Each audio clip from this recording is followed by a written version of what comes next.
are now listening to Empty Out the Clip. This is for grandmas that pass knowledge down through stories and songs. Most are now with us no longer. We pay homage to you. Yeah, yeah, yeah. We pay homage to you. Yeah, yeah. Born and raised in the 2024 in a time way before technology connected us all. I was raised about. Alright, welcome to another episode, not just an ordinary episode, but welcome to episode 200, number 200 for the Empty Out the Clip. Man, it's your boy Les Days the Feds coming to you here on this cold as evening out in West Auckland, the murder capital of NZ. Joining me tonight, we got the panel. We got Mr. CFO himself, the head editor of the Wiz Sports Mag, the head editor, the guy who makes it happen, Mr. Cam Schuster. What's up, Mo's? My man. What's up, lady? What's up, boys? Yo, Yeah, glad to be here on the 200th episode, man. Milestone.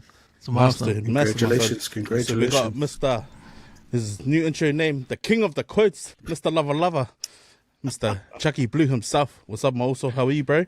Yeah, good brother. Congratulations, 200. Let's get it. Yo, nice. And then the man with the butcher skills, the man who'll cut you like a fish. So say less. It's the butcher, Eddie. Yo, what's up, Mr. Heavy Hands? 200. Malo. Man, what a feat, man. And to be honest, man, what a pleasure it's been to be part of something so unique and different. Pacifica of you know, with Auckland styles. But yeah, you know the drill, boys. Get into some shout outs. Go producer Camps. Yeah, man, just make shout out to, the one and only panel at Empty Out the Clip for making it 200 episode, man. It's been a long time. This is the second podcast that's reached 200 on the network. Sharks. Bristol was back on 135. Yo. Which is on hiatus at the moment, but yeah, man, it's good to see another podcast coming up to that milestone 200. So yeah, man, awesome stuff, man. Happy to be here, happy to be with you guys. Yeah, man, just want to shout out to everyone in the West Coast Network, especially to Bob and Simon and Stace that jumped on our Channel 135 podcast to review the Chief of War, the series on Apple TV with Jason Momoa, and it's about the, what went down in 16th century Hawaii. Bit of it was a cool podcast to do, man. It's a cool series to watch, man, and a cool podcast to do every week, just to review each of the episodes and to get a lot of the engagement in the comments. Yo. We've got this comments corner on this podcast, man. We should do a comments corner on Chief of War, because, man, we get a lot of engagement, man, there. And Yo. some good and bad ones too. But it's all good, man. That's all good. We welcome anything positive and negative on the comments. It doesn't matter to us, man. Just throw your opinions down, and it's good for our algorithm and good for our engagement. So keep coming, all you haters and lovers out there. Shot. Malo, yeah. Congratulations. Yeah, bottoms up, boys. Let's cheers to that, to number 200. Many more blessings and many more hustles to come for the Empty Out the Clip. Yeah, man, yeah, like producer Cam said, yeah, congratulations to the panel, Empty Out the Clip. Congratulations to all the viewers as well that are supporting the channel. So shout out to all of you guys. Shout out to the brothers, my mentors. First time playing this game. So what better place but to be here at the West Networks and having these mentors guide me through. So and as for haters, all hate's good hate, eh? So at the end of the day, to cut a long story short, 200, baby, let's get it done. So shout out to all of you guys. Yep, that's me. Nah, man, shout out to everyone who's been on this pod before us. Laid the groundwork. Producer Cams, Letty, Kaiser, all the boys that jumped on before. Even thanks to Ave, Calvin, and all them boys, Filippo. Even one of my boys, Sapiti, edged me to carry on the podcast. So thanks to everyone that's just supported us. Even if you don't support us and you commented, man, we appreciate the interaction, and we try our best to give our point of view and also look at your point of view as well. It's been amazing. The passion for this podcast is still going good, and really enjoy jumping on every week. So it's just our opinions, and I enjoy listening to other people's opinions when they jump into the comments too. So alofa aku, to my family and everyone that supported me, and my usuals, the boxing crew and all that, like mad love for you all. man, hopefully we can continue this to ep 300, ep 400. Let's go. Thank you. Whafkai. Claro, Russo.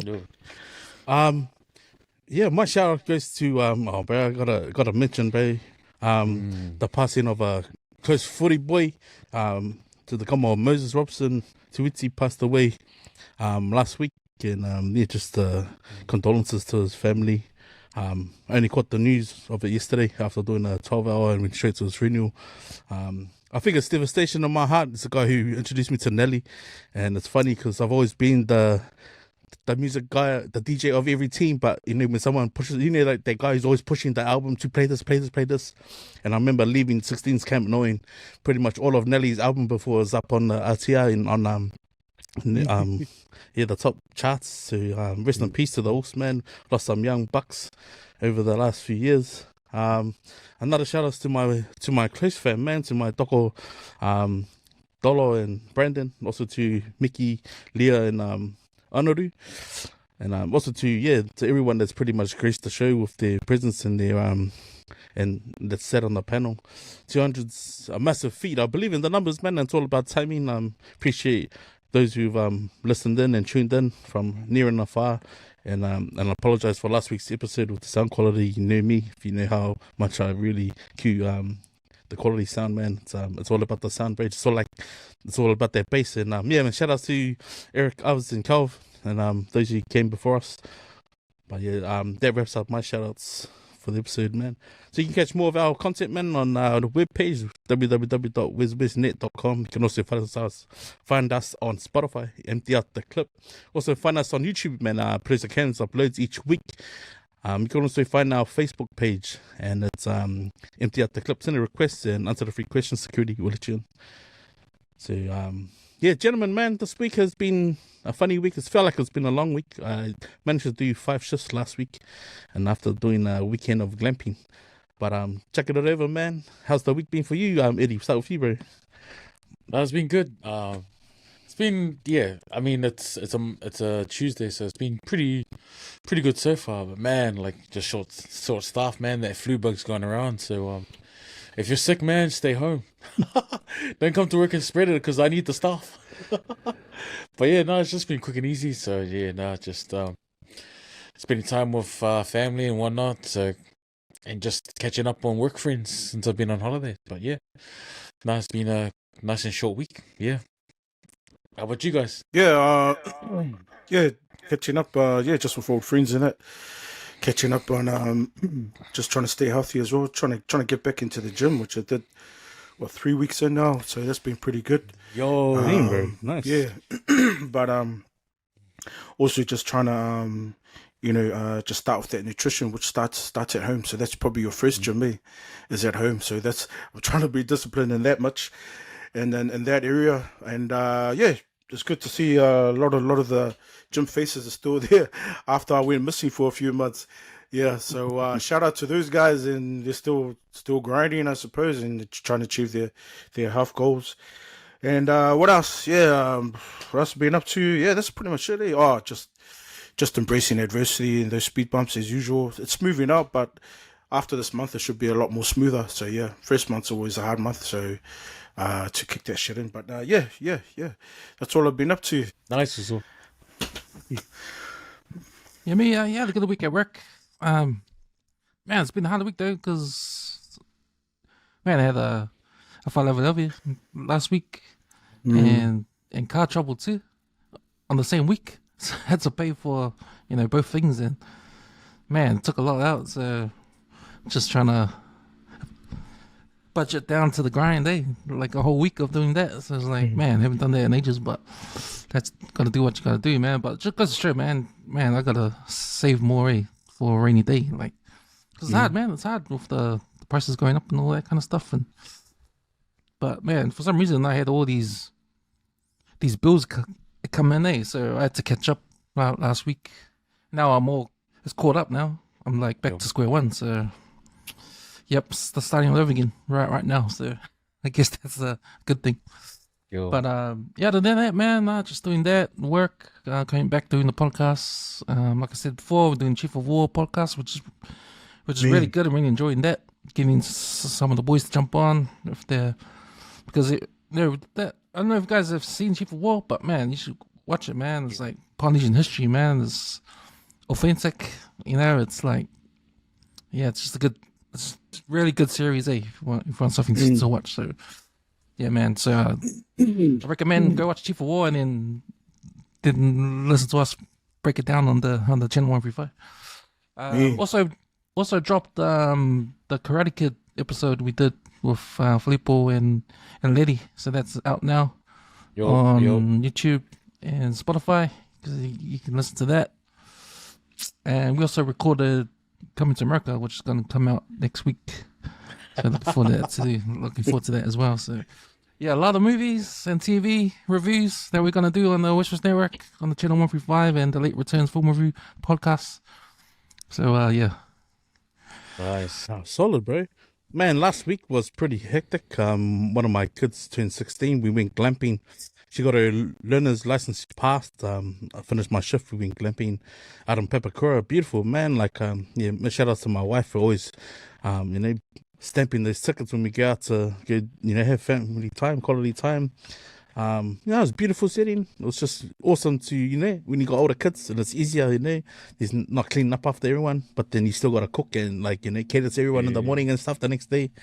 It was mean weekend. It was short though. It was just an overnight stay, but well worth it. Treasured memories. Also on the weekend, on the Saturday, I managed to catch up. Finally, my last person on my matariki list to my toko tolo. So now massive awakening, and I just loved how we can always catch up. I think the last time we actually sat down and spoke life, and that was before Matariki last year. And since then, like he's got a new grandbaby, and a lot has happened. So now it's just cool to connect again and just get back on our fitness buzz and just trying to speak life, catch up, do the mental check-in and have our events. So looking forward to this weekend. I know I'll be catching up with some of my security crew from back in the day, and then also probably trying to catch up with Coach Zane. Yeah, but no, I also just wanted to mention to my mates that played with myself, Nonu and Mo, and our 16 squad, to Joel Burns, H. Hiba, and Sis Males. Yeah, it's just knowing the passing of the also was like, it really puts life in perspective about you're not promised tomorrow.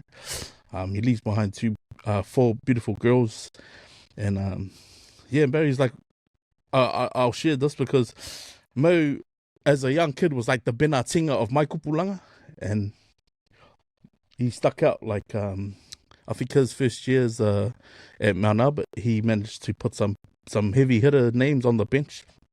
He played number 8. Alana Sawaka played 6, and Retu Vaiti played 7. So as a young kid, he held his own. Even up until first 15 rugby, he was the guy they moved out of position to Mark Sam Tutupo and Tom Toaloa. So you can imagine as a 50-year-old, 16-year-old kid marking up on some New Zealand players, and he held his own, bro, because those 2 years that he did play, 99 and 2000, Mags actually smashed custom, bro, like, and it was those last minute. Mo scored the last try, and I think the first year, then on the second year, he was just all over Sam and a couple of other big names like a Rash. So that's the era of Mosa Tueli and Pesigi and that. So goes to show that this guy wasn't just a name. He wasn't just a household name. He was literally like secondary schools. And he played New Zealand 19s as well. It still doesn't feel real, man, but just not knowing that he was unwell and not being able to go out and see him, bro. Like, yeah, he's always going to be the Nelly to me, man. The kid from GI. Troubles to me, but thug life, but down at the heart. The roots, It was always a nice cat. Just real saddened by the news of that devastation. But now, other than that, man, just was looking forward to dropping this episode 200, bro. So, man, feels like only last week, but 3 years in from when I first jumped on, man, shows there. And in that time, I've had like, 2-3 jobs in between then, and got a new kid with a 13-year-old gap. Like, what the hell? What the hell? Then obviously, the arrival of Chucky and the Watcher. Like, nah, man, I'm looking forward to the next couple of years, man. With this network to the world, man. Blessed. Chucky boys. Blessings. Man, it's been obviously a backlog of stuff, and shout outs to all those who obviously contribute to the content that we share on our pod. But But yeah, this is probably an alarming one, but just real quick, man. Like obviously the government's talking about cutting the sick days, man, from 10. Like I didn't even know how that's even feasible for people in the working household, man. But I think they're more or less trying to pull it from the part timers who might be entitled to that. And I guess it depends on how HR and like your workplace puts your contract together. But start at you guys, bro, because I know you guys probably have a deep opinion about having 10 sick days compared to what it was before was 5. But yeah, what do you think about that, guys? Start with you, Cams. Yeah, like like for me, like anyway, if I look back in my working years since when I finished school, started work full time, been full time ever since. It's about 2001. Really, I haven't really used like all my sick days at all in those years. Like that time was 5, right? So I probably used about maybe 3 max, 3, 4, but I never gone over. It's probably because I only go sick when I'm actually sick. And I'm hardly sick during the year, and like So that's just my thing. I didn't keep count. I didn't, I just went to work and come home. If I was not too well to go to work, I wouldn't go to work. But it wasn't that often. So for me, getting that 10 days, the 5 days extras when we had the COVID and the government said, oh yeah, we're gonna add 5 days to make it 10 days. I was like, oh yeah, okay, sweet. It's a bonus. Like I never really it was no issue for me having 5 days. So, and I've never worked part time, so I'm not really the guy to talk to when it comes to part time work and holidays. But no, man, for me, I'm not the kind of guy to use all my sick days, and I never did. So, yeah, I guess if it's gone down to 5 days, it'll be back to normal, I guess. That's a gamble, eh? I mean, that was Labour, eh? That extended it anyway, last time they were in government. But it is what it is, I suppose. I guess they're trying to save money wherever they can, save a little bit of coin here and there.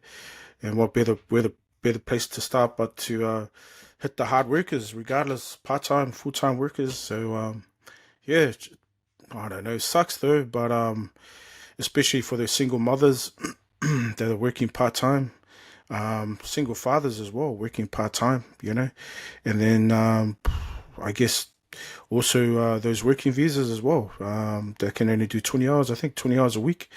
That's going to hit them in the pocket. I suppose if they got annual leave built up, they'll have to use their annual leave if they want to take some sick days off, which is a bit hard on the pocket for them as well, because annual leave is, they work hard for that, to save up for that, and maybe they have special occasions. Everybody needs to wind down, and rather than be your company's bitch, they need a break. You know what I mean? So, so hey, look, I can't complain because if it goes back to 5, it's all good because I got 32 sick days stacked up. So, yeah. So, I don't know. It is what it is, but shit deal for those part timers and work visas, I suppose. Yeah. Yeah, no, I think with the working years, 260 days roughly, 10 sick days for me seems fair. I know they did it for COVID, but I think with those days, like me personally, I haven't used all my sick days and they've accumulated and I've got a lot. And especially annual leave, I've got a lot. That's why I had to use a lot up recently.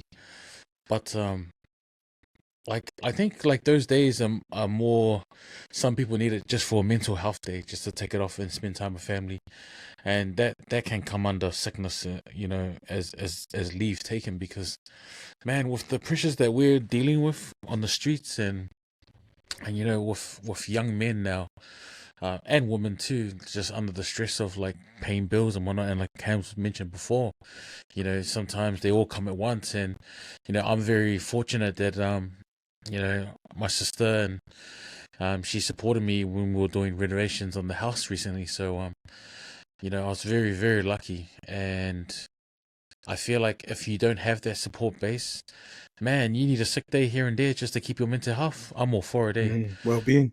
Yeah, and they can change it too. Like maybe let the part timers go back to 6 days, or 7 days, and then full timers go to 10. Like the government shouldn't blanket the whole, thing as, oh, we're going back down to 5. I feel like certain industries need a bit more days off and whatnot, and maybe, the minimum is 10, and the minimum is 7, maybe, and the maximum is 10. Different contract can work around it. So I believe, it's gone are the days of just taking a day off for flu. The mental and social pressures on the workforce at the moment, especially with the recession we've just come out of. 10 days is definitely sufficient to help our people out. Yeah, how about you, Carl? Nah, bro. Well put, bro. Well put from everyone. I personally thought 10 days is honest because, for parents of young kids, yourself will probably need 5. You might need 1, 2, 3, 4. You need another 5 just to look after your kids. Even those people working and have their parents staying with them and they need to be taken to appointments. I mean, when you're at your stretch, but you can't, your family can't help out, well, then those days need to be prioritized for that sort of stuff. It's big that they're trying to do a blanket sort of thing, but then also those part-timers who work full-time hour weeks, and it might not be consistent, but that over a duration of 3 or 4 weeks, that sick leave should be sufficient to cover for them as well, man. You can't just say, okay, they do part-time, minimum 20 hours, and then not give them the right amount of leave, because those part-timers will probably be moved around within workplaces where they need to be filling in positions for those people, and they might not have a set roster. So it's a bit grey. The government, bro, but it just shows how much they're taking us backwards, man. If you look over the time that they've been in government, to remove something that's already been set in stone and then trying to attach it to COVID is sort of bullshit, to be honest, because, mate, everyone's going to get sick, everyone needs mental health days, and on top of that, the price of living is not fucking coming down, so they can get fucked with that one, to be honest. That's my opinion, but, yeah, anything else on that, guys? No. I remember at my work, we had a meeting a few years ago, and the meeting was all about holidays. I mean, not holidays, sick days. It was just for them to acknowledge everyone at my work, we're now gonna acknowledge mental health days. So if you need a mental health day, you can take that day off as a sick day. Man, I remember, after that, everybody was taking sick days, man. It's and at work, you get that guy that always has sick days, and man, how many sick days does this guy have? Always seems to be sick all the time. But I just thought, man, if I took a mental health day, all of a sudden, they went, man, you haven't taken no mental health day for fucking 10 years, man. Why you want to take one now?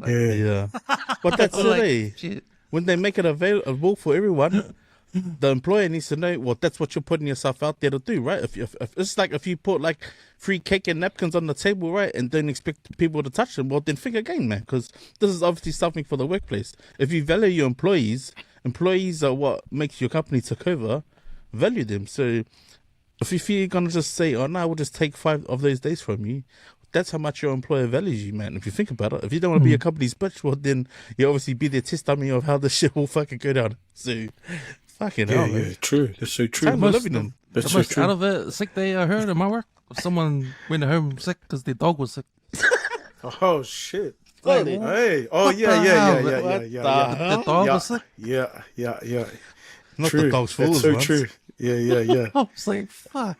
Yeah. Okay, then. Shit. Surely. What is Palangis, eh? Hell yeah, man. Yeah. Well, they can't blanket all of us with those palangis fucking going home for their dog, man. Surely. That's a Palangi The thing, fuck? bro. Yeah, that's a touchy topic too, because Gary Dave to you, man, the Palangis will have a different opinion to those sick days. You say, you know what I mean? Because we can say, 10 days is generous, but then Palangis will say something different. Just 5 days is decent. Yeah, take the extra 5 days. What's the extra 5 days for? Another holiday? So two sides of the coin, on that topic. Yeah, but there's also a company with company policy. You can actually take a 3-day well-being leave. It's supposed to be 2 weeks, but depending on the boss, you know what I mean. So you can apply because you're entitled to that well-being leave, which is maximum 2 weeks. But then he might just give 3 weeks maximum just because they're the ones who got to pay for it. But yeah, touchy. Yeah. Oh, shaky. All right, man. Moving on to our second topic. the kaumātua who had her moko kowai and face splattered all over a billboard without her permission. Like, what's going on down, man? And apparently it's just one particular marketing company who's gone and done this, and obviously feel they don't have to ask anybody to do it. But yeah, to the poor family and to the poor Fia who had her name and her face, or her face pretty much all over the billboard, like, you know, her family must have felt a certain way. But yeah, what are your fellas' thoughts on that? Start with you, Eddie. Yeah, I watched a few videos on this, and no, the lady was crying, bro. Like, so the company that did it, I forgot the name of the company, but they were searching for a Māori person to be on the billboards to represent like Māoris against like the Māori wards. Unfortunately, they couldn't find anyone. So yeah, I don't know how they obtained the image, but they just plastered on the billboards, and she didn't find out. It was only through like social media and her grandkids that she found out. And man, just misrepresentation, man. Like, imagine if our image was taken and it was like, oh, you know, Islanders that vote for National or something like that. You know, you feel disheartened, bro, because like that's a misuse of your image, and you can't really compensate. Like, I don't know if there's a number, like money-wise, to compensate, because your image is already out there. You know, once it's on the internet, it's done. So it's very sad, and like, you know, that it brings into the whole realm of like due diligence and fake news and all that. Like, you know, are they really supporting this? Are they really saying that? So I feel sorry for her, and man, she needs definitely a lot of compensation for that, because like, you know, your image is your soul, really, eh? Like, you put yourself out there to represent yourself in certain ways and certain depictions, and someone's taking your image and put it behind a cause that you don't agree with. Man, some slimy stuff, man. How about you, Chucky? Yeah, most definitely she can be compensated for it. It's part of the marketing business, right? There's privacies and policies and procedures they got to follow before they even put it out there, right? So somebody fucked up and dropped the ball. So yeah, get that compensation for putting her face and using that face. You know how many times around it's been on there. I don't even know if have they taken it down yet, or is it still on there? But once it's on the net, it's done. You know. Yeah, true. I mean, it brings me to a scenario where, you know, I'm not won't drop any names, but I called my little brother and said, hey, man, that's how you know you made it. You achieved it. You achieved, right? You done well. He said, what do you mean? Man, I saw your photo. It's out here in the community. It's on a bulletin board. Oh, yeah, where? I'll come check it out. No, you don't need to check it out. It's at the bus stop and behind the bus. Your photo's on the bus. Congratulations, buddy. You made it. Yeah. So yeah, even him, he said, yeah, he remembers doing the commercial, but that was like a month prior to them putting it out there. Yeah, they were just taking the shit out of him because his photo was on the bus and the bus stops, yeah, around the communities. It was really funny, yeah. But yeah, feel sorry for her. Hopefully she gets compensated. She's entitled to it, especially when they used it without her permission. You know, there's go to the tribunal, man. Yeah, play the game, man. Yeah, get some money out of them, man. It sounds like they used her image for a political statement, eh? Because it was like saying they used the image and they had the words, "I say no to the Māori wards" or something like that. Hey, so whoever paid for this billboard probably knew what they were gonna do. Knew what they were doing. I mean, you can't tell me you just grabbed some face on the internet and stuck it on and said these words when obviously this poor lady never said these words. Like, what kind of conniving, diabolical fucking plan is that, man? Like, and, you know, here's my hot take on it, right? You know, in NRL, when the Penrith Panthers had that trainer run past, what's his name? To kick? Campbell. Yeah. Jaden Campbell. And then they got fined $50K. Well, they could say, $50K? Oh, is that all for $50K? Yep, that's 2 points. We'll pay $50K for 2 points. This is exactly the same thing as these Balinese doing to that woman on the billboard, man. Oh, was that the fine? Oh, fine. Oh, yeah, we'll pay for that. The message is out there. Doesn't matter if it was on for two days and you had to take it down. The message is out there. How many thousands of people have seen that billboard and thinking, oh, shit, in their head. Oh, even the Māoris don't like the Māori wards. You know, that's worth a lot more than, you know, than the time it's up there, because that's all it takes. That's all it takes for a few hundred people to drive past that billboard and see that message and think in their heads, it'll stay in their heads, you know. And then it doesn't matter if it's wrongdoing, because the message is already said, it's already out there, it's already in the public, it's already done. Like we're gonna talk about the rugby game with the LSL in Auckland Grammar and what happened there with, you know, the message is already out there. It's already said and done. You can't take it back. It's hard to take back because that's public perception. Public have seen the article in the Herald, and in their heads they go, yep, that's what happens over there. Yep. Next minute the truth comes out and goes, I don't care about that. That's what happens. So yeah, it's fucked up, man. And I don't know what they're gonna do. This poor family, complain. I heard if you read the article, it talks about they've actually said they've broke the law. They broke the what's that act? Yeah. They broke the law. It's a marketing law anyway. It's under the marketing. Yeah. To do with the marketing. That's what I mean. Yeah. Somebody in the campaign to try and promote that message and use her image as cultural, you know, to relay or whatever it may be. They dropped the ball, man. They're in trouble. They're in trouble, man. False advertising? Something like that. No, more than that. There's an act. There's an act to it. Yeah, you can Google it up. You can Google it up. It's in that in the article there. But Yeah. man, but you can't take someone's face and put words in their mouth, and you know, in the public arena like that, man. It's like, what the hell? I didn't even say that shit. Yeah. You know, like what the hell? I remember the similar thing happened. I think it was 2018. The same thing too happened. They used somebody else's image, and then they went viral on their campaign. They were marketing something, and there was another person of culture as well. So this hadn't happened the first time. It's happened before, but it comes underneath a marketing act. Yeah, Google it up. Will be right there. So Especially when she's got her tau moko as well. Yeah. Moko kaore or whatever they call Yeah, for females. Yeah. But like I said, how stupid for them not to actually get permission first. They know they're supposed to do that. You got to get consent for everything, for every person's image. You know what I mean? If they took our image and put it on a bulletin board or behind the bus, it's shit. We're rich boys. We did it. We made it. Yeah, but at the same time, it's like, how much is that? Play how the much game. is it worth? Yeah. If they got fined for breaking the law, they'll throw that money in there because it's worth it to them. 100K. Oh yeah, we'll pay that fine because the message is already out, and that's what matters. Yeah. Then the judge will turn around and say, make it 300K. Keep being smart ass. We'll keep going up. Say, yeah, buddy, yeah. But that's where because it is a political stunt, man. And I wouldn't be surprised if there was some unfiltered money that's obviously been supported with the party that's obviously got them to fucking put it out there. And it's clearly national in who the other Moipi Muppets are in the local government. Because that alone is diabolical to the team, man. The fact that it's like an elderly lady wearing a moko kowai, and to drive past that and read that, how many times would you have thought about how their image is actually being painted and how mad you would be?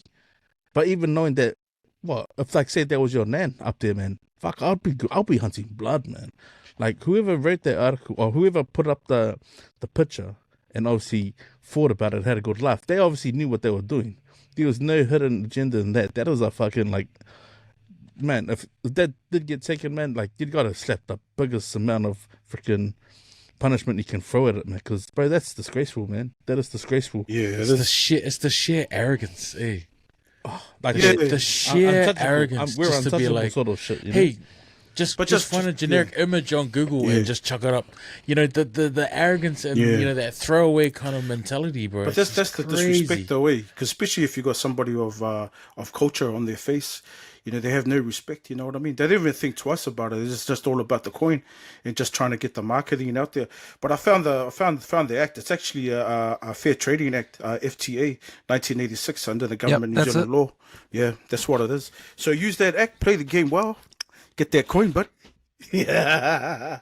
Yeah, well, thoughts with the Kaumatua who had her face put out like that, especially because I don't think she would ever want to be attached to something stupid like that, man. Like, and to her family too, man. Like, you know, we only wish that the results go her way. Because man, if you took that to the courts, you clearly would win, like landslide. There's no Easy. there's no thinking twice about it. But then again, how much political money has been thrown at that campaign to have that billboard put up the way it is? You never know, man. You never know.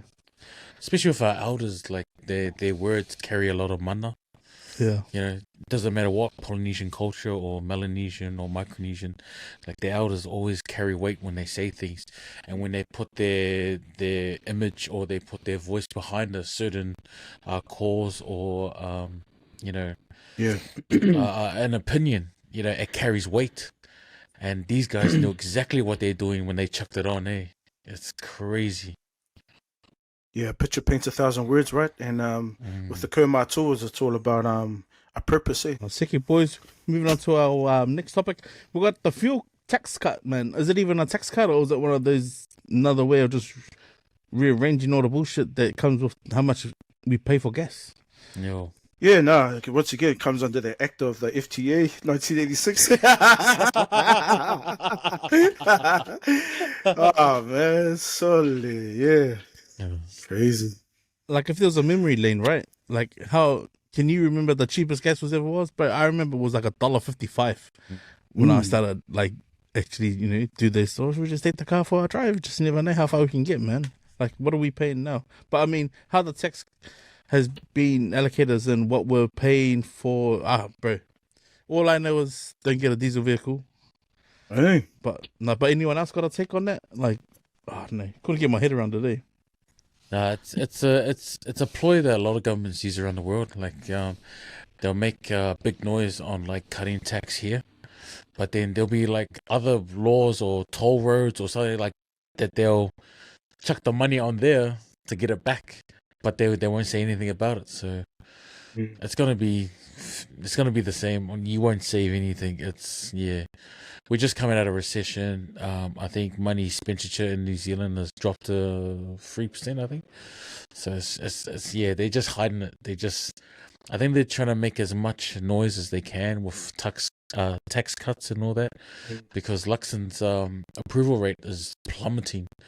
So they're just trying to do anything because election year is next year. So everyone just do their little research and whatnot, and you'll find that it comes out of one hand and it's gonna hit you in the other.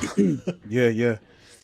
It's like the price, the tax that they put on the price of petrol, right? It's touched 3 times, right? Because they put 3 times the cost on just 1 barrel of oil, right? 1 barrel of By the time it hits New Zealand shores, and then they put all these taxes on it 3 times over. So how much of that is really needed, and how we're paying tax enough as it is. And the reason why they put more tax on petrol is for roading, isn't it? For roading and reconstruction, infrastructure for roads and bridges up and down the country, isn't it? How much is that really going to there? Do they really need to put a tax in, touching it, putting the price on it 3 times just for 1 barrel? Because damn, you look overseas, man. We're probably one of the most expensive countries in the world for petrol, man. So at the end of the day, who's playing the game? Who's ripping us off? You know what I mean? That sucks, man. That's bullshit, if anything. Yeah, I get why they're doing it. And it's all to do with what you were saying about the roads. Like, they need money to build the roads. They need money to build the bridges. They need money to fix the roads, build new roads and all that kind of stuff. And they've got this pot of all the money to go into all that. And a lot of the money that goes into this pot comes from the tax from petrol, right? Yeah. So if you got X amount of dollars that need to be in this pot every year from petrol, that amount of money every year is going down. And the reason why it's going down is because a lot of people are getting hybrid cars, electrical cars. So they're missing out on revenue from those cars from the petrol. So that means less people are buying petrol, or less petrol is being bought, which means less tax money from the petrol taxes are getting into this pot that needs to be made to make the roads and all that kind of stuff. So that's why they're doing this. Now, what I don't trust is the calculations and how to make that even. And that's the thing. So to come up with this way of putting a device in your car by 2027, which this device will measure the weight of your car and measure how far you drive, and in turn you'll get a bill at the end of the month in the mail saying the charges that will offset the charges that you would have gotten if you had paid for petrol. Wow. So I don't know what the petrol tax is. I think it was 70 cents. No, it's higher So than that. Yeah. It's higher than that, eh? Yeah, So it's higher than that. they'll take away the petrol tax, so it'll come down, definitely come down. But how do you offset those charges you pay for petrol tax to the charges you get in your mail every month? Like, I expect that bill, every monthly bill, to be like under $5 or I don't know, under $2 or something. But man, that is too much money to be spending on paper to deliver to everybody in the country in their mailbox. Or I don't know how they're gonna do it. Are they gonna do it by app? They talked about having an app where you pay your bill, but it's an extra bill, right? So they can put any number on their bill. I don't know how they're gonna calculate this shit, man. Like That's what I'm saying. Yeah. yeah, I know how you're gonna calculate it. But I just found out here also. Sorry to cut you off. It is touched 3 times. By the time the petrol reaches New Zealand shores, it's a FED fee, a GST tax, and then an ETS levy. How about that, lads? Yeah. So yeah. So what I'm saying is, like, you pay for petrol, you don't even see the tax because it is what it is, right? Mm-hmm. Now, when they do this, the petrol price is going to go down by a lot because the tax is not there. But we're going to get a bill every month. So what I'm saying is, I don't trust how they're going to calculate this number. Yeah. Really, huh? Like it shouldn't offset the amount we pay for petrol tax in the first place. Facts. And they can put any number on that app, and I got to pay it. So how do I know? Fuck. Yeah. Yeah. No, it's fucked, Shit. eh? I mean, if you pay, like, I don't know what it is when you pay user case for your diesel vehicle, right? But it's clearly the same as paying petrol. If not, it costs you more because you got to service your diesel vehicle at least twice a year, right? But all that slow burning fuel that you've got in your truck versus what you'll be paying for a full tank. Now, that's where he lost me. Full tank. Now, I can't remember the last time I filled my fucking car up with a full tank. Now, if you're going to calculate a full tank of gas, then you'll be saving $38 at the end of the month. And then you're going to be paying this other tax levy. It's like, well, fuck, where's the savings, man? It clearly ain't one. Apart from the EVs not having to pay for more petrol, and that's where the saving is, it makes no sense to fucking just fucking make gas the price it is, man. If not, make tax cuts elsewhere, man. Because this is gonna, I think the $3 is gonna be hitting us soon, and I don't see it ever coming down. We've been talking about it on this part for however many years now. Like, when the gas goes up, bro, the price of living is hard, and that's just simple, man. Yeah, based around their petrol, the registrations have gone up, 3 times. Yeah. As well as the warrant of fitness. Gone up 2 times in some places, 3 times in other places. So that doesn't make sense. That doesn't make sense at all. Well, they want to keep the people that are buying EVs and hybrids to keep paying their share. Because if you own a hybrid or own an EV obviously you don't gonna pay any gas, right? Your power bill will go up, but you're not paying any gas. And if you have a hybrid, well, you're paying less gas, right? So, yeah. Yeah, I wish the original Crazy. like people that planned Auckland, the settlers and whatnot, like other major cities in the world, like they planned to do underground tunnels for the rail network. And I wish they did that back in the day because we kind of missed out on that window. There's no point in us putting an underground network now for a rail network as the alternative to driving cars because it'll cost billions. Like that network that they did in town cost like it blew out of proportions how much they cost. And cities like Tokyo, London, New York, like no one really needs a car because the subway system takes you from A to B, like and they don't pay any petrol prices on that. And with us in here, there's no alternative. Like they put in tax on it, and they know that we got no alternative. Like, can any of us afford hybrid cars or full electric cars at the moment? They're expensive as hell. So like they know we're trapped in this box, and they're just gonna keep taxing because they know that we got no alternative. We got to pay it. Damn. They should be labeled Mr. Cut a long story short. Hard. Well, fucking putting taxes up every fucking year, man. Fucking crazy. Ooh. Shop boys. We'll get into our comments corner. What do you got for us, Eddie? Oh, Commerce Corner, man.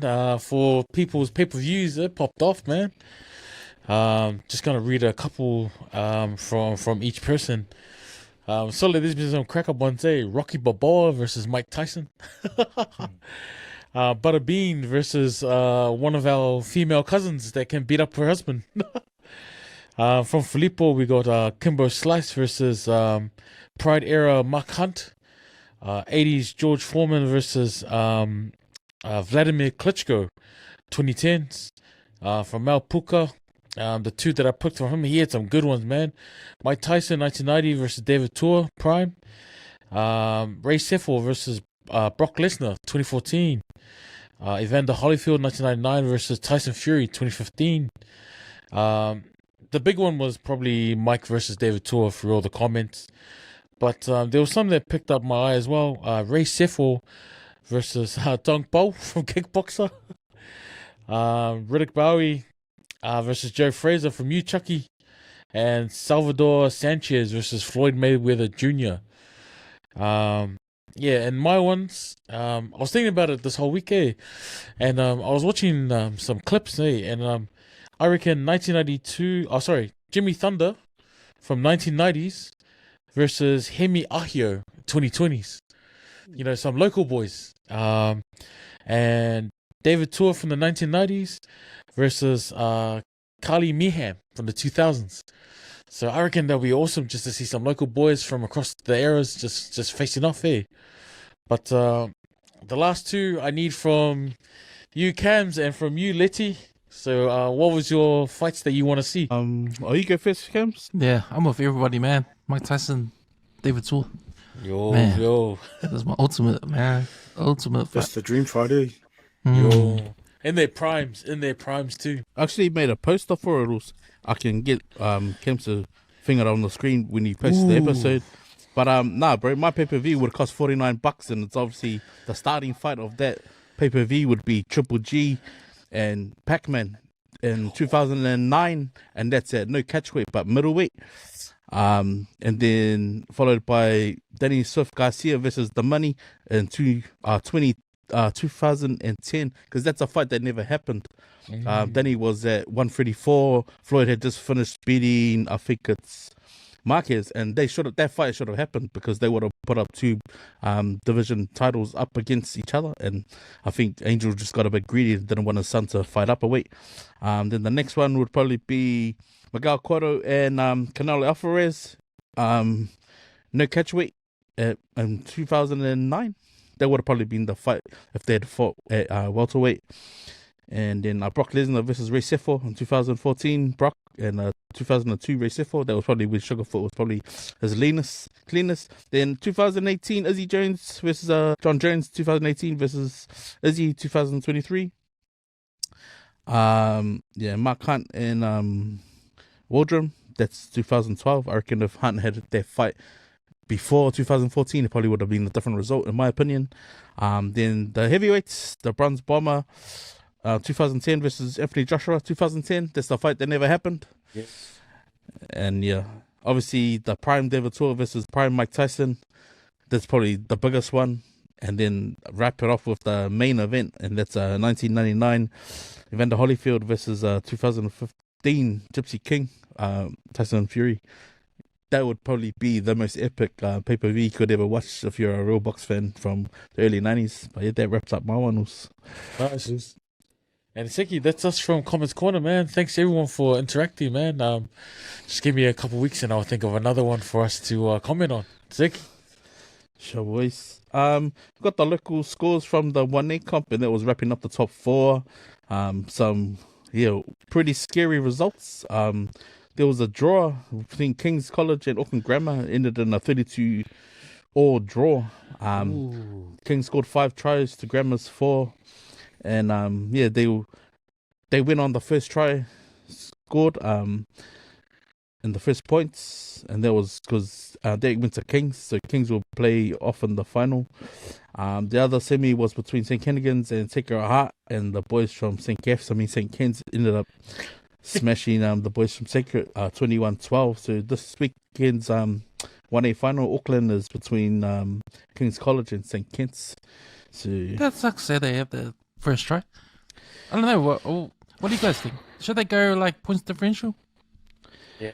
Or even if it's a draw? Because obviously there's no overtime. You can't do Yeah. that. So what are you gonna do? Points differential? I think that's the fairest way. Yeah. More tries in the whole season. How many tries you had? How many wins? Or when you beat them during the round robin. or even a penalty kickoff. yeah, penalty kickoff. Yeah. Let's try. I wouldn't change it though. The reason why I wouldn't change it because it gives like I don't know, in the NRL there was a year where Parramatta finished 9th, went through and they finished 8th. They ended up making the final. So that goes to show like this competition would be the same. Carlton finished 5th last year. They ended up winning. It's sort of what gives it the uniqueness of the competition. Because I think if you start following Super Rugby, start following NPC, then it's just like the other competitions, you know what I mean? I mean, it gives the outsider an opportunity to do the upset. That's what I think. So I reckon, going with that. Because I mean, Grammar was like at one point under Liston. That was like round 7, round 8. So I don't know. I wouldn't personally change it. Sick. While we're still on the topic of the sports, we'll touch on an article that just got sent in last minute, and that's obviously a game between La Salle and Auckland Grammar that took place, and I think it was an under 14 Bs comp. Now the New Zealand Herald, and they're big on doing this, bro. They stitched up the family and the guy involved who got red carded. Now this kid was scoring a try. Now in the process of scoring a try, apparently he kicked the guy in the head and knocked the kid unconscious. Obviously the LaSalle supporters have got the camcorder, they've been recording it, and this kid is nowhere near in their position, and it's actually one of the grammar kids knocks his own mate out. Oh, shucks. But before it's even gone to the judiciary, because the ref reached for his pocket, sent the kid from the field, and then it's ended up in the paper.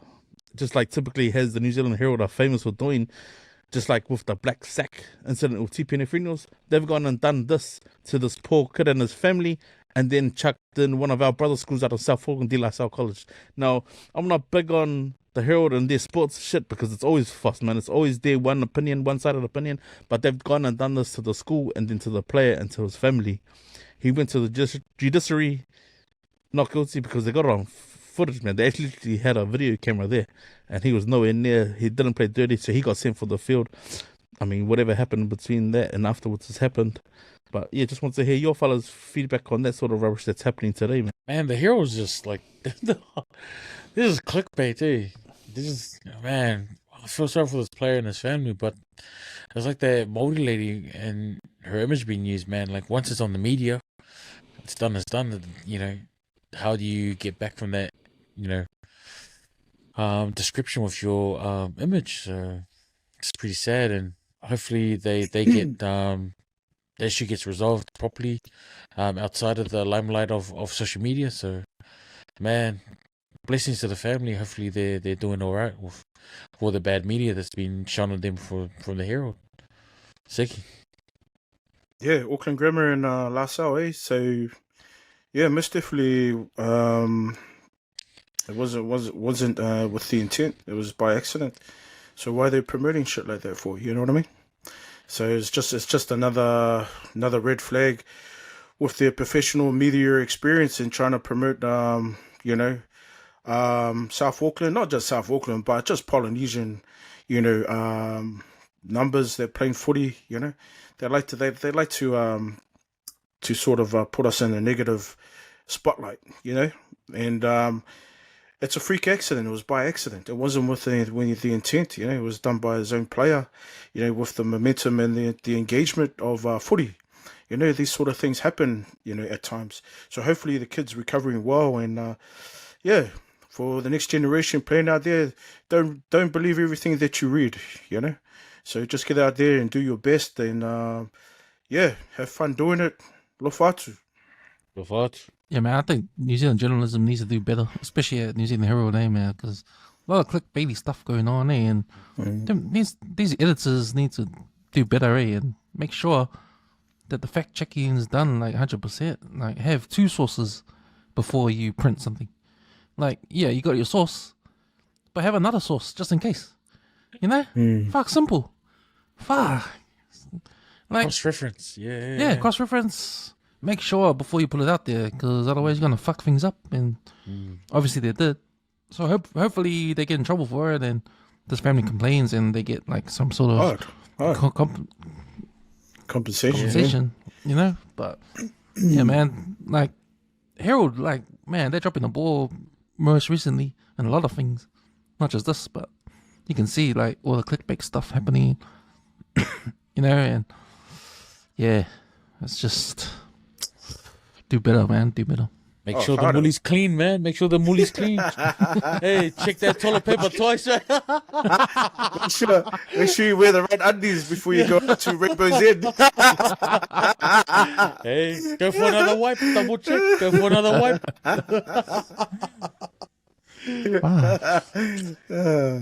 Yeah, nah, that needs to be retracted and obviously been reprinted as a public apology to the school and to the family as well, and even to the boys involved. Like, man, I'd hate to be a player who was the one who knocked out his own teammate and then have to wear it because that incident's attached to them.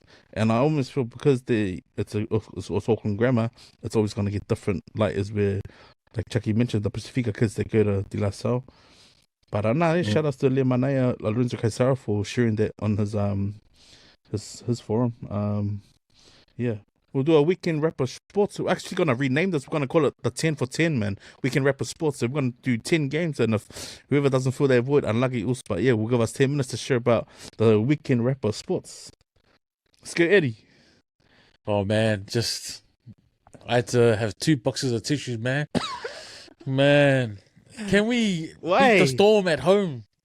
Can the Broncos please beat the Storm? Solid. They must be all on the Chief of War thing. Solid. Like, one run and we lost both our halves. Like, they both started limping off. I was like, nah, bro, this can't be happening. It was a hard watch, man. But, like, honestly, like, we played with a lot of heart. But, man, the Storm was just too good, man. With little errors, control our game. But, yeah, you can only blame so much on the ref, but it is what it is. But yeah, and then made it even worse. The Warriors got a hiding too, so fuck. So yeah, it wasn't a good weekend for sport for me. So, so I'm just gonna chill and I don't know, maybe dream about Mike Tyson and David Tua having a fight. How about you guys? Named the TMA Tuesday night. They named the. So who's the new house for Broncos? I think we got Ben Hunt and Billy Walters at 7 and 6. Oh, who's 9 then? Who's hooker? At 9 they've chucked Corey Pay. He's alright. Oh, at fullback Walsh. is Kamarisi, man. Reese Fudge, man. I watched the Auckland Canterbury game, and man, we lost again, 19-15, the final score. We look good though, I watched the highlights.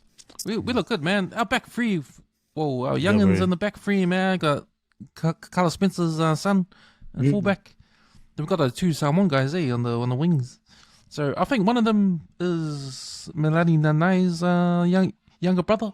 Oh, okay. Man, they're both fast, man. They're fast. They remind me of Tangito. So we got 2 guys like that on our wings. Wow. Our back three are deadly, man. But and shout outs to Anton Segne, who's the man in this level, this NPC level.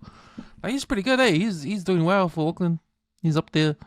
He's doing some good stuff. But yeah, I think that Super Rugby's experience is coming down to NPC level, and he's doing well, Yeah, man. But now, man, I'm pretty excited for our backs in the Auckland, Pretty exciting. Nice. Solid. No, I haven't got much. I haven't been following for a while. So all I know, the table, right, top 5: Raiders, Storm, Bulldogs, Panthers, and Warriors, isn't it? Yeah. So still hope for the Warriors, I guess. I still can't believe they're in the top on the table at the moment. But yeah, let's see how we go. If Warriors can beat Dragons and Penrith lose to Storm, that'll be a game of the week. Storm Penrith on Thursday. Yeah. Then Warriors can get back to top 4, I guess. So that'll be a Portland game, that Panthers Storm game. Storm That'll be a good game too. Yeah, that'll be a good game for sure. I thought Ben Hunt was injured because he got concussed on the weekend, didn't he? No, he's still alright. Hope so. The legend, eh? The man. And if not, just put playing Haze halfback. It's all good. True. Yeah. Nah, Seki, man, we'll get into what we've been watching. Start with you, Chucky. Oh shit! Oh man, yeah. What I've been watching, man, that movie I was trying to tell you guys before. I don't know if you guys remember, but they're trying to do a remake on it. Bruce Leroy, The Last Dragon, The Last Dragon. Yeah. Because that guy that played, oh man, I forgot his name, but the guy that played Bruce Leroy, he's still looking good, eh? And he's got a massive martial arts background, so that's why he's still fucking good. He's got his own supplements and everything. Selling in 2025, doing well. But yeah, so what's that guy that played Spawn? Wesley Snipes? No, Spawn. And he played Yeah, he's that martial arts. that martial arts guy. Yeah. Yeah. And he played in Boyka. He played Oh, the yeah. boxer The in Jordan. Boyka. Was it the Thai guy in there? Mike something? Michael, shucks. The black Canadian guy, yeah. Yeah. Yeah, well, he's doing the remake. He's doing the remake with Bruce Leroy for that, the glue. You Are the Last Dragon. So, yeah. Michael Jai or something? Michael J. White, yeah. Yeah, Michael J. White. Yeah. Michael J. White, yeah. Surprisingly, a lot of UFC fighters are following it big time because they said if it hadn't been for either Bruce Lee or watching Bruce Leroy, they wouldn't have done martial arts. Or Van Damme. So, yeah. Yeah, apparently Van Damme's supposed to be in that casting as well of that remake. Should that be interesting to watch it? Because I think that movie was in the 80s, 86 or something. 86. They're trying to make it for 2026 at the moment. Yeah. What else have I been watching? A lot of Netflix mysteries and murders. Murders. Those fucking psychopaths. The last one I watched was the one in the UK, but the last three I watched was on Netflix, and one of the three was, man, they all happened outside of the big smoke. So they were in little towns like Louisiana, the South, out in the South, all these small towns. Apparently, all these small towns, they have their own system, completely different and cut away from the actual big smoke. Yeah. So one of those stories, murdering stories I was watching. It was a family, and it's called the Murdoch family. So they're a big family of brothers, and then of course they got married, and then they have kids. So the grandfather was the uphold of it because the main county law firm, right, or the courthouse is named after them because the co-founder is their great grandfather.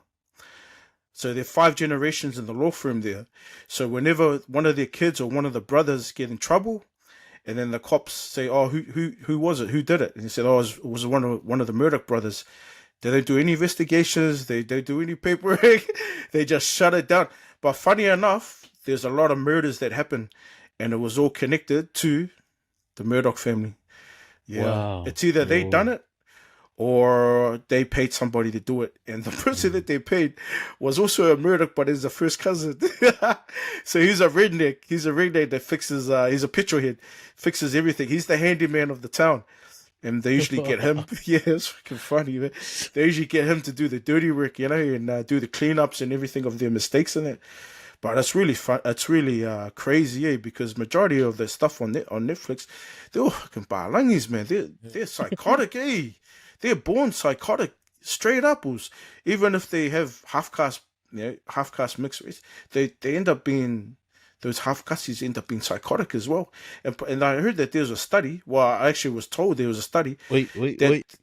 Yeah, that actually leads back. They've got a DNA that actually, when they're born with it, white people, balangis. I don't know if that's true, but shucks, I'll most definitely research into it. It'll be a good read. Because most of those crazy psychopaths, man, I'm talking top tier psychopaths, they're fucking all white, man. They're the ones you put in the orange suit and they got the fucking mask on and all this shit, just in case they bite your ass. You know what I mean? Fucking crazy, I swear, man, that's something wrong there with that breed, man. Straight up, man. Straight up. But yeah, anyway, that's what I've been watching. Nice. Yeah. I'm watching the TV series called The Wire, and at the moment, I'm up to this particular episode. I had to cut it halfway, so I had to go make some dinner. But man, it's like it reflects on to like us as well, because like, man, remember being in school and then like you had the old textbooks and whatnot, and this ex-cop, he's a teacher now. He goes down into the storeroom and the lady gives him keys because he wants to get some dice to teach the young kids about probability and like numbers, mathematics, and how they can be used in like gambling, because you can count, you know, the probability of numbers coming up. And he goes down there and he finds like brand new textbooks that are just sitting in storage, you know, a full computer. And man, I remember like back in primary school going down into the library, or the resource room they call it back in the day, and you go in there, it's like all these textbooks and all these like pencils, pinky colors. And I was like, Yeah. so why doesn't the teacher bring this out for us? And we're still using stuff from like 4 years back. Hey, I remember like, man, it would have been like 95, 96, and the textbook was from like 87. I was like, hey, Oh solid. yeah. Yeah. Shit, yeah. But yeah. I was like, oh, solid. That's And then- prez, eh? Prez.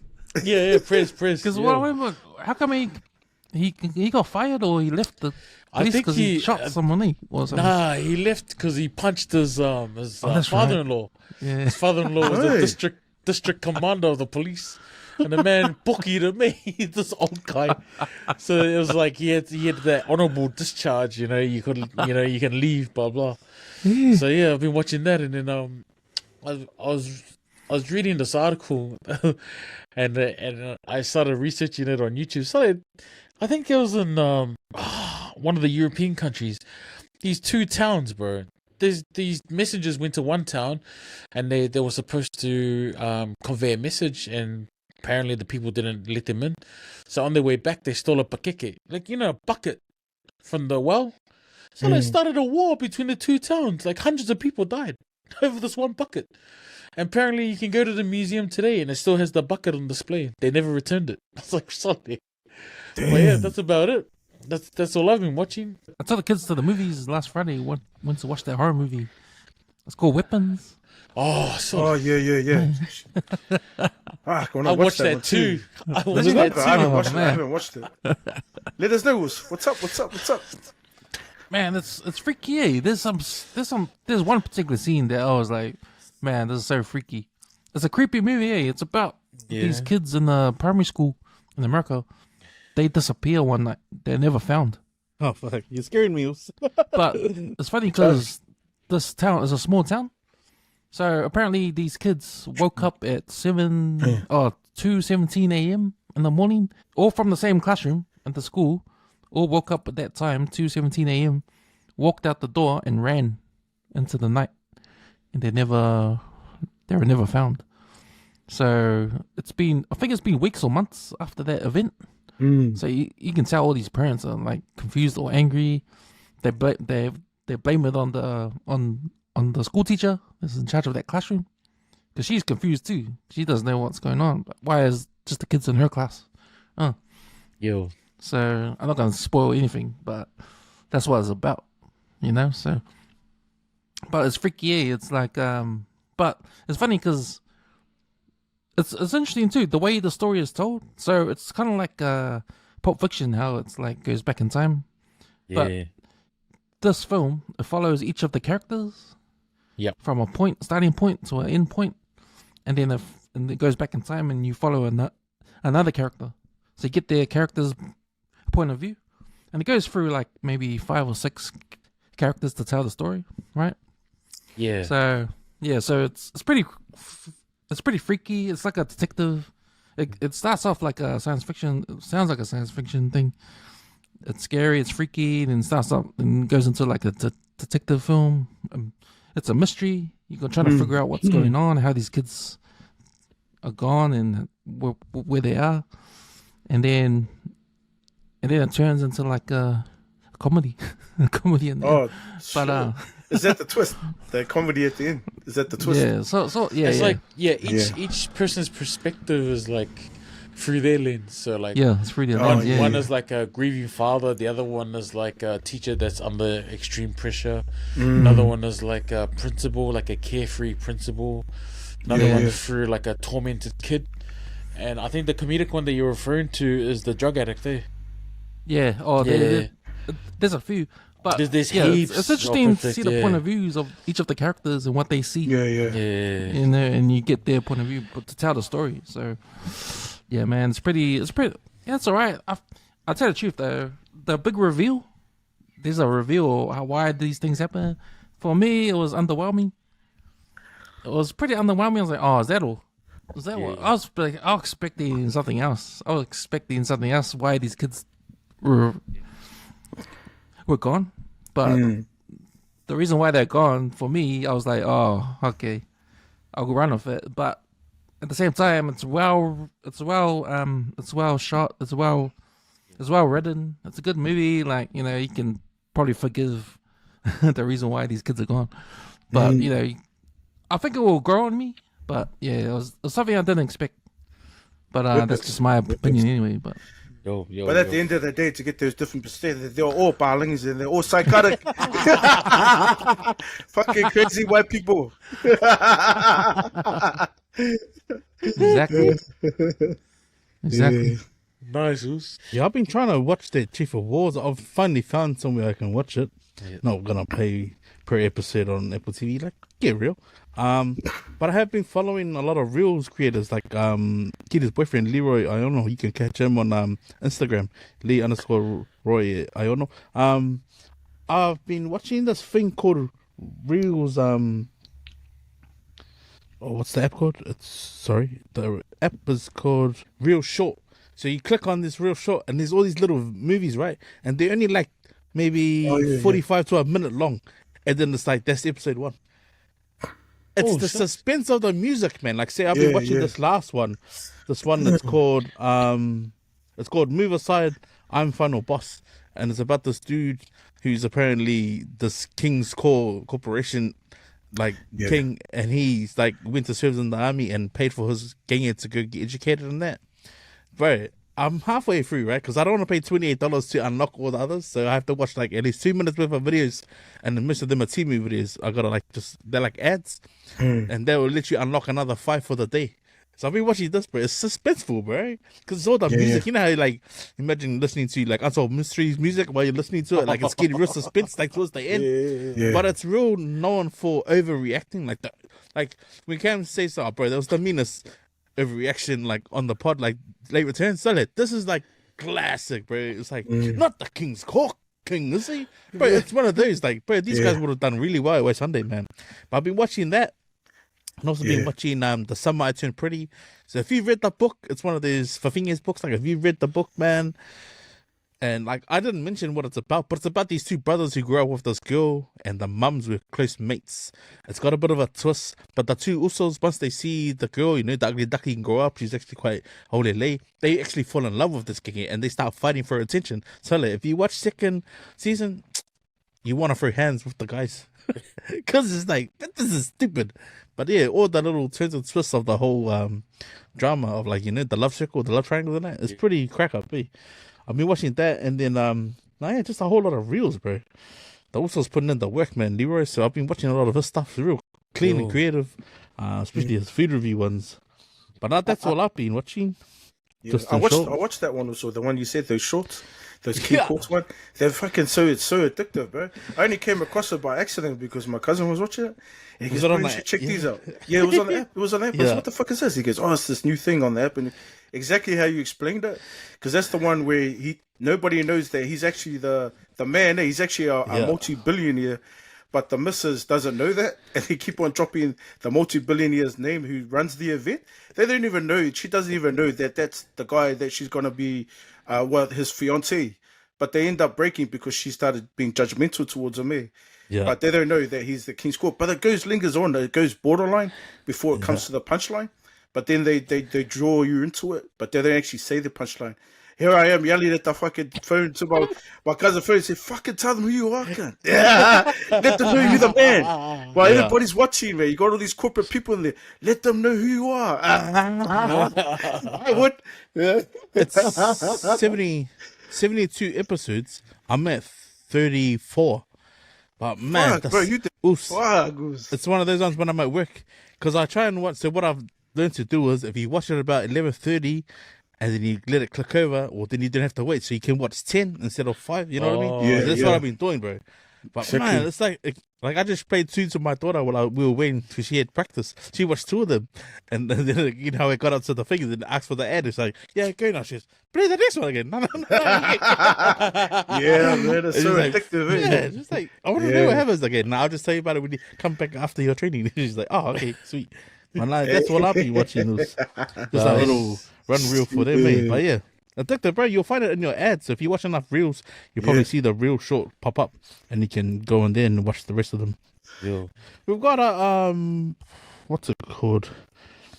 Oh, we got a little notice that came up in the page, and I shared it. It was because it's about the Bisupo being locked up in Woolworths. Bisupo being locked up at West Auckland now. Let's get real now. The first time it ever come up, I'm sure it was Manukau and Mangere. This is before the Ram Raiders, or must be Ram Raider 101, when the kids started seeing the parents, or maybe the parents were getting a bit, oh man, running out of toilet paper, or people were running to the toilet paper, other people were running to the cages of Bisupo. Like, what are we doing? Locking them up in cages? Like, what the fuck is a supermarket, man? But opinions, bro. Give you a minute each. What are your thoughts on it? We'll start with you, Cams. You know what? You know those specialist supermarkets that the Balangis go to? Like, I think there's one. I think it's called Farrell or something like Yeah, that. Pharaohs. Yeah. Farrell. You ain't seen no corned beef getting locked up in those places. Fuck, Balangis don't give a fuck about corned beef. Who does? Our people, man. Our people. And I don't know if it's like through the years being conned into eating this food that's unhealthy as, you know, leads to diabetes or, you know, heart attacks and all that kind of stuff. The fat in this product is, man, over the top, man. It's unhealthy as, but man, it's a staple, man. Man, we use this food. I don't know. I think like next generation should try and cut this out of their diet, man, because this is so unhealthy. You know, we don't need it. We don't really need it. You know, but you know, it's there at the funerals. You know, get the boxes of bisupo that come out, and funerals and stuff, chicken, and you know, so it's just automatic. It's just an automatic thing to put out there for our people, man. So I don't know, man. I'm believing change, man, and I don't think I've had corned beef in ages. I know it's the easy thing. You just mix it up with cut some onions, mix it up, put it in with some spaghetti, and fry it up, and man, that's a whole meal right there, man. But man, the price of it, man, is expensive. So I don't know, man. I think it's time for us to, man, choose something else, man, to eat, man. Like, you know, well, you know, and when I know it's working, where we choose not to eat corned beef anymore is when you see these corned beef, the palm on the shelves again. When I see these palms on the shelves again, that means we aren't buying it. We're not dying from fucking heart disease and all that kind of stuff. So, yeah, that's my 2 cents. I'm gonna jump in here before you go, Jackie. I'm gonna jump in here, bro. 165 for Puso on market page. That's for Palm. 155 for Pacific, and I think I don't know. I'm not a big fan of Halabi's, bro. I'll say that much. But the fact it's being locked up, hey, Henderson, and the reason why I posted it because it said Territory South. Now, I don't go into Woolworths because they're going car. I'd rather go to Pack and Save Henderson or Lincoln Road. But you can walk around there, man. It ain't locked up. Like, hey, we're still going so awkward, man. It's just, bro, how these people write up articles like that and trying to, you know, shame self, like, Territory South like that? I was like, get the fuck out of here. But nah, I don't know, bro, because I haven't had it in ages too. And just the other Sunday, I cooked it. And then I had to go get it for dinner the other night too. And then, like, bro, the wife and kids love it, man. They love it. It is a staples, but it goes really good with like a smoky cheese, man. If you make toasted cheese, you know, like, you know, toasties. So like, just a half tablespoon, bro. Half tablespoon's heaps, bro. You know what I mean? But yeah, that's my 5 cents on it, bro. It doesn't need to be locked up, man. People can't afford it, but that's good enough. Hey man, I think we're gonna be rioted on when people find out, and we're trying to, try to advocate healthy eating from our Pacific diets, and taking away the corned beef, man, is most definitely gonna get a shot. But at the end of the day, like every other day, desperate times with desperate measures, man. I mean, I also read an article that they pushed the stackers of that fill in the shelves. It's supposed to be a face up, to up to the front of the shelf, but they pushed it back without putting it up to the front to try and prevent that as well, and try and prevent the promotion of of selling the product as well. Yeah, it's a hard ask, but shucks, I don't know. It's like lamb flaps, when you get Polly's, all the lamb flaps all gone, all the chicken frames all gone. You know what I mean? It's like far, yeah, it's so Fuck true, one more, man. Yeah, far, man, it's so true. Prices have gone up on all that too, on all those chicken frames and all that. Man, I remember they used to be like $1 or $2 at where's that place where Past Park used to be? Nola's. They used to sell it there for like $2, flipping for 25 kg pusa, Yo. But hey, shucks, why lock it up? Yeah, it's so true. You go over North Shore supermarkets there, it's either they got it stocked or they haven't got it stocked. But they're not locking that shit up. So They got why dust on the top of the discriminate? cans, man. Why? Yeah, they got dust on there. Shit, straight up. Why discriminate? Why discriminate these areas of West Auckland? But especially because they highlighted Te Atatu. So some shit must be happening seriously down there. They need help. You know what I mean? Get a dietitian down there, man, because they're stealing that shit. But yeah, it is what it is, Carlo, fire, man, our people, man, much love, but that's going to be a hard one to take off their diet. So, yeah, man, don't lock it up, man. Yeah, free the corned beef. Free the corned beef. Put it back for sales, man. Drop the damn prices. There's enough tax on petrol. That's me, man. Man, have you guys ever tried a lasagna? It's like a lasagna, but you do it with spinach. So you first layer spinach, and then chopped onion with coconut cream, and then pisupo, corned beef. And then you repeat, and then you cover it and put it in the oven. And it's like, I call it lasagna, like lucipi, but lasagna. Yeah. And it is gorgeous. No, but honestly, man, corned beef is kind of like oil to the Middle East. It's like our currency, you know what I mean? Like, honestly, if you go to any islander, okay, you go to any islander across the water, okay, and you give him a $20 note, you give him a $20 note. His makkah is like this. That's his makkah. If you offer him a corned beef, he says, "Solly, take this can of corned beef home with you." Solly, the eyes are like, "Are you sure also? Hey, are you sure also?" Solly, man, like, man, I remember our neighbor gave us a box of corned beef, and we had heaps, and I was getting an Uber into town, and I was like, man, and I saw the Uber driver was an islander, and I was like, man, you know what? I'm going to bless this guy for a can of corned beef.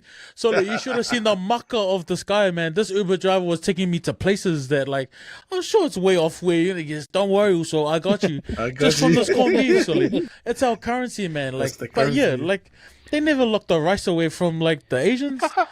Hey, they locked the rice. So like, the Filipinos will riot. So like, That's it, man. like, come on, hey, we just asked you for fair treatment. It was like, oh, come on, man. And people are saying, "Oh, these islanders and their corned beef, mate." It was introduced to us. You guys brought it to our island, brother. You brought it to the island. Don't take it away now. It's too late now. You've already imported it. That was their leftovers. Hey, I noticed all the throwaways that they used to throw to the islanders. Now they want it. It's like solid oxtail, buck or more. So now everyone else wants it. It's like, solid, you guys gave it to us for ages. It's funny. My oldies back in the days used to say, "Man, why are you eating dog food? We feed that to our pigs." They said now they're eating it. I said, "Bro." Yeah. Hey, 50 years ago, hey, look at these islanders eating these lamb shanks. Hey, fucking savages, hey. These bloody savages. Go to Oscar Leo. All these dirty oxtails here, eat that, blah, blah. And now they're like, hey, mate, can I try that? Hey, Seffel, Give me some of that. You know, try. Holy shit, this is good. Let's put the price up. You know, bro, come on, man. All the Caucasian Aussies, man, inside the Polynesian stores in Australia, ordering their food, man. So far, good luck. Like I said, man, like they also said, there's currency, man. We'll get shot for that shit. You go onto TikTok, and there's some hot white chick going, "Today I'm trying Polynesian food." I was like, "Oh, hey, get out of here!" Hard out. Damn. Man. Just imagine. No corned beef. They stop it. They banned it from the shelves. You'll just get a bunch of skinny islanders that are angry all the time. Crazy. Well, that's Add how another 5 years to our lives, man. Yeah. Add another 5-10 years to our lives. That's the That's real why you currency. started to see all the rocks on those empty boxes with the corned beef things on. That's how you started seeing that stuff. You know? It's like the lady who got a bag of potatoes and got it as all rocks. Like, come on. Oh, shit. Shit. Cut it out. Now let's move on. Let's move on for this. Like, we might get cancelled after this one. But what about this, bro? Before we get into our Fia Poko of the week, a 10-year-old left at the airport, bro. Okay, give you a minute each. A minute each. A 10-year-old left at the airport, and the parents were like, "Okay, we better go," because the kid's passport was expired. Let's go, Eddie. No, like you can't even book flight if the passport's gonna get expired. Like they won't let you. It's gotta have at least like a year or 6 months, depending on where you're traveling to. So these parents knew, man. That's just a Aikai move. You know, any islander would never do that. So like, it's crazy that these parents would. It's like makanga. They didn't even wait until the relative came to pick up the child. So they just left him at the airport. So it's like, man, that sucks. But yeah, no good. Yeah.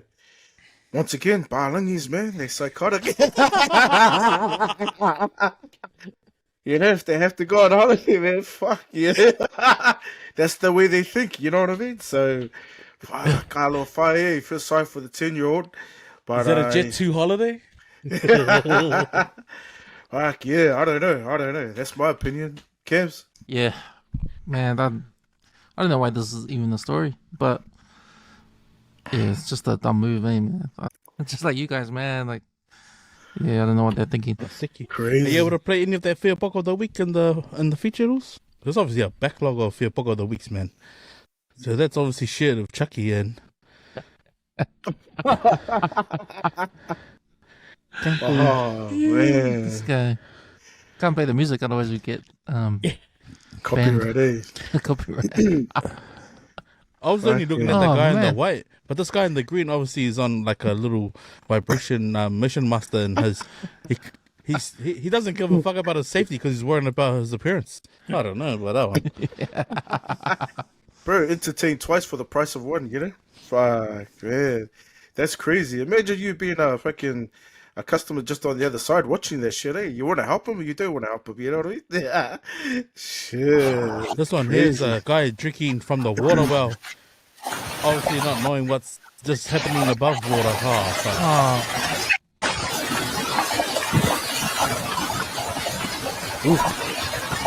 What the Someone's hell? washing their ass just further up the water stream and you're going to drink from it. Oh, no. Like, fuck it, hell, man. This one here was a video over in Tonga, Leahona, I think, versus another club. And the referee got a bit excited. He must be a new referee because he obviously gets down on his knees to award a try. And it was obviously a bit of play there that was going on and not the wrong try line. So Lehona's going forward and then he awards the try only to be told that's the wrong try line. It's 10 meters short. So not the Fia Poko of that one.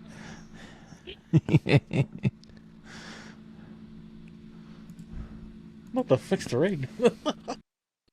Oh, no. And that was after he had just finished running. He finished running 100 meters. Yeah. And bragging. That's what your dumb ass get.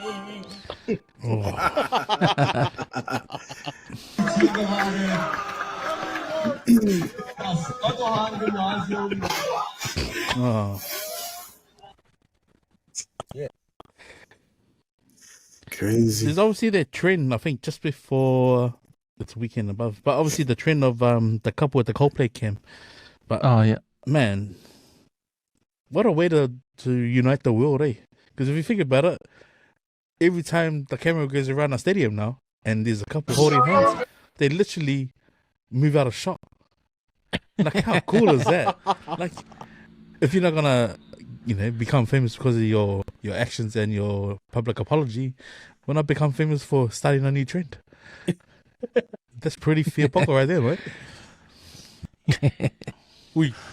The mascots. The mascots. Even the mascots are in on it.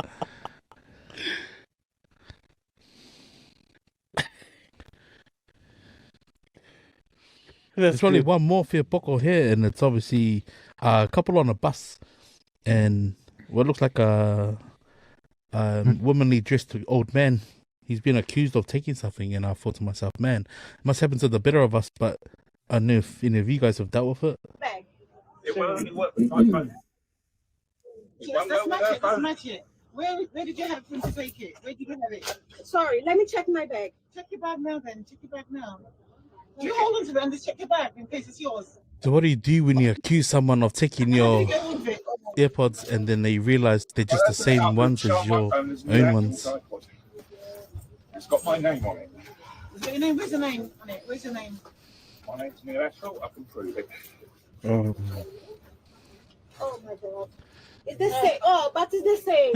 I did mine for you. Oh no, Because look, fucking it's the same. biatch, man. Man, if there was ever a situation, man, where you felt like someone had your shit, You got it now. like literally check your bag, eh? Like, how heavy is that one, man? That's gotta be Queen Fia Poko for the 200th episode right there, man.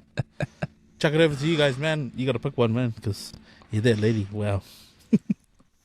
Yeah, that last one is last one, that's man. the Fia Poko, man. You can't do all this drama shit, Yeah. cause a scene, and you're wrong in the Yeah. first place. Fuck. But close second is the guy that's fufuru his muli in the water.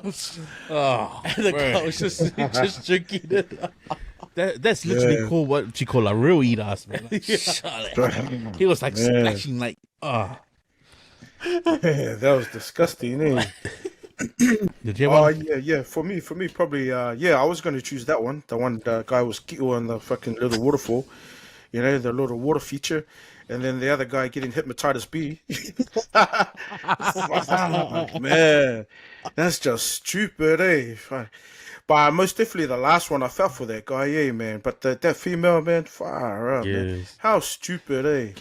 How stupid. That's how people are so disconnected with being present in life. You know what I mean? Relax, man. I can double check, triple check. Fucking, man. But yeah, I'll choose the last one, man. Yeah, because you'll check first before you accuse someone, right? Yeah, very hard. For sure. That's what I mean. She's disconnected with being present, man, take a deep breath first, man. Check everything, man. Yeah. Don't end up being psychotic just because you're white. That's crazy, man. I guess that's Shit, man. That's got to be Reactions, the man. front runner, man. The Fia Poko of the week, man. Check before you're accused. There you go. Yeah, Got yeah. that one. Nah, Seki boys. Do we have a feed review? Anyone got a feed review? No. Oh, okay. We'll jump into this, bro. An experience with a barbecue and the first time you ever witnessed something. So, first time you ever gone to a BYO barbecue where you have to take your own meat, or you actually got there and be like, oh, did you have to bring something? Because like you bought a salad or you bought some chips, you didn't know you had to bring your own meat. Like, have any of you guys experienced something like that, or the first time you seen something where it was like that? But I got invited to a barbecue and I was like, one of the boys, he's Palangi, and he invited me to his barbecue. We went there, and I think I just bought maybe 10 lamb chops. And I thought, that'll be enough for 5 people, and because we'll mix with other stuff. And I bought some of those Cheerio sausages as well. But man, every other person bought sausages. Solid. It was True. the Haller's pre-cooked sausages. But they all bought it. I was like, it was sausage and potato salad, and I think one person, he was like a Cook Islander, he bought the mayonnaise. Oh. Solid. Everyone just went for that first day. I just gave up on the lamb chops. There's no way I was gonna get to the lamb chops. Everyone else was gonna get to it. But I had 3 different flavored sausages. Okay, that's currently in first place. Yeah, go next. Who's next? Because the default is buy the cheapest thing, eh? Unless you have a chat and you tell everybody what to bring. Oh, you bring the lamb, I bring the sausage, you bring the chicken, you bring the whatever. That's so true, eh, kids? Because if you don't have that chat, they're all gonna bring sausages, right? Yeah, They're all everyone's gonna go gonna for the cheer, yeah. They're all gonna go for the cheer. It's so true. It's so true, bro. So true. If you have that chat, man, oh, you bring this, you bring that, then you know you gotta bring it. If you don't, then fuck you. Of course, you're gonna bring sausages, right? Yeah. Fuck yeah. That's a crack up, eh? Now, I remember a friend of mine telling me a story about how it happened exactly that. They went to a barbecue and he brought his meat and he had to cook his own meat and eat his own meat. Well, everybody Really? had their own meat, had to cook their own meat and eat their own meat. Like there was no sharing or anything. Like it was like he came with his meat thinking it was all sharing. Yeah. That's the first time he was like, oh, what the hell? Like, what's going on? Like, this is different. This is different. So the host just provided the gas, the barbecue. You just come and bring your meat, you cook your meat, you eat your own food. Man, it's just damn right rude, eh? You know? That's straight Korean barbecue right there. Yes. That's Korean barbecue for sure, man. Korean barbecue, for man. sure. Man, that's funny, man. Yeah. But the last when we had our family outing at the beach, all the family came. I took the barbecue and we did the barbecue. Like we had meat. Well, I was cooking all day because everyone brought meat and it was heaps. And it got to the point where I didn't bother opening like 5 packets because it's too many food, and I was still cooking. Otherwise, we'll cook till the sun went down. So I just gave the meat packs back to them, and I'll take it home, save it for tomorrow, man. This is enough. That's the chef's call. That's the chef's call. That's so true, man. Probably for me, man. Shucks, yeah, I've experienced a lot, but yeah, I'm always either I'm gonna bring like chops or something like that. If not, then yeah, I want to be a cheap ass, and I'll probably just bring a couple of bowls of truffle. Hey, yo, you know what I mean? You know what I mean? Truffle's nice though. I love. Yeah, to a barbecue. Yo, that's it, man. Like, yeah. Nah, you know what? I think I got a close second to first place. Not when you put on the barbecue, you invite your boys, and then one of them just realized guy a lazy one, so he just get a cooked chicken. But this time, bro, he dropped the ball, and I wanted to slap him in the head with what he bought, man. Not bought the frozen fish cakes. Get the bro. What's fish cakes gonna go for? Now just put on a nice summer spread of salads, bro. Like 5-6 beautiful salads that my wife took that time to cook, and you bring your frozen fucking fish cakes. He's lucky I didn't tongue pull him with that bag of fish cakes, bro. I would have, man. But you know, come on, what's going through? Doesn't matter, bro. I'd rather him had come with just his empty mangava. That would have been good. But as soon as he bought this fish cakes, I was like, see, bro. I was just looking at them, was like, that's what my dog's gonna eat well today, man. Straight away. Damn. I've seen one of my cousins, his videos, and he zoomed in on one of the bros from uni that arrived at a barbecue. So he brought the 1 liter apple juice. And he just put on the table just a 1 liter apple juice. Apple juice.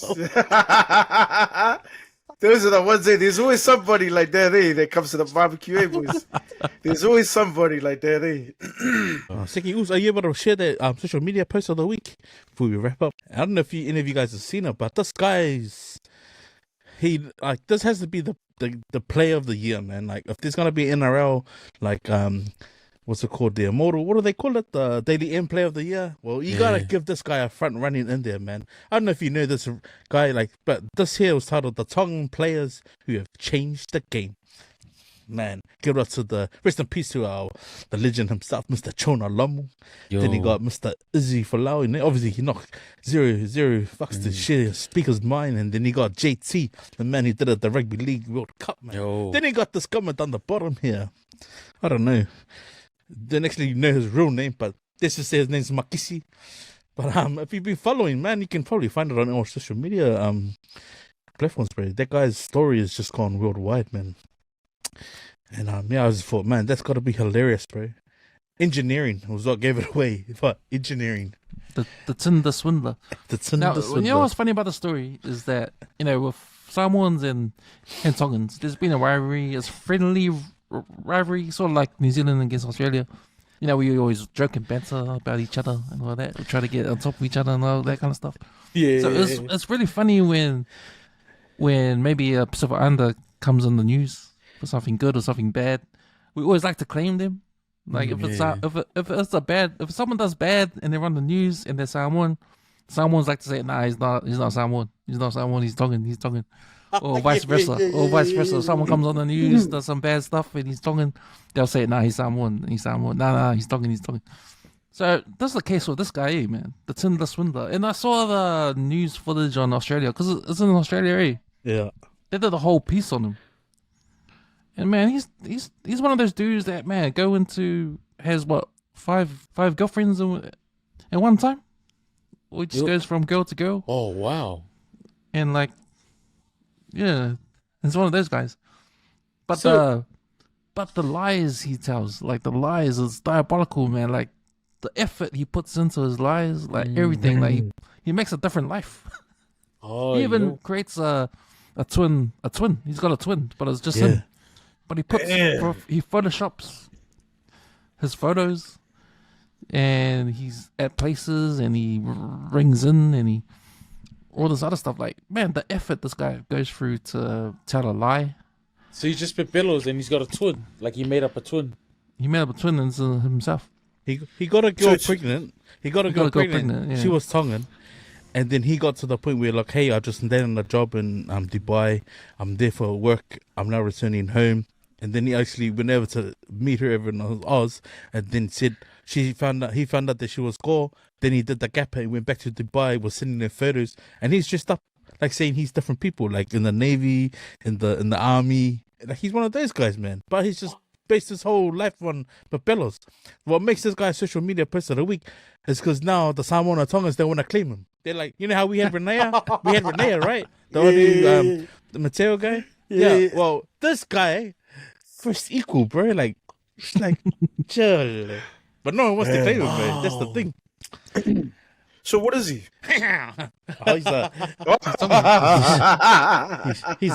He's a taco, man. Oh, he's a taco. It's funny, yeah, when you have situations like this and you have Tongan mates, and then we come together at the gathering. He's, oh, you guys, we catch up. we say a bit of gossip. Hey, did you see that guy?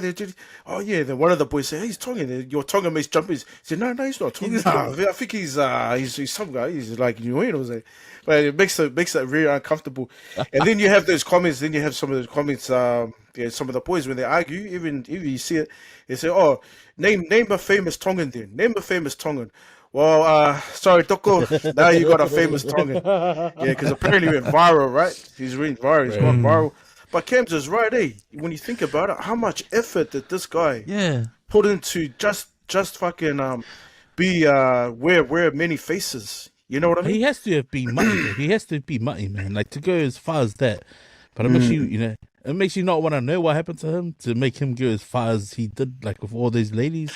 But this proper thing is, bro, like now all those kids are being born into this life knowing the backstory. Like if you had to hide that from your kid because of this guy's meals, like how sad is that, man? Like there's a whole lot of people out there who can't have kids, and this guy's doing that stuff on the world, Even that's when the power of the internet, man.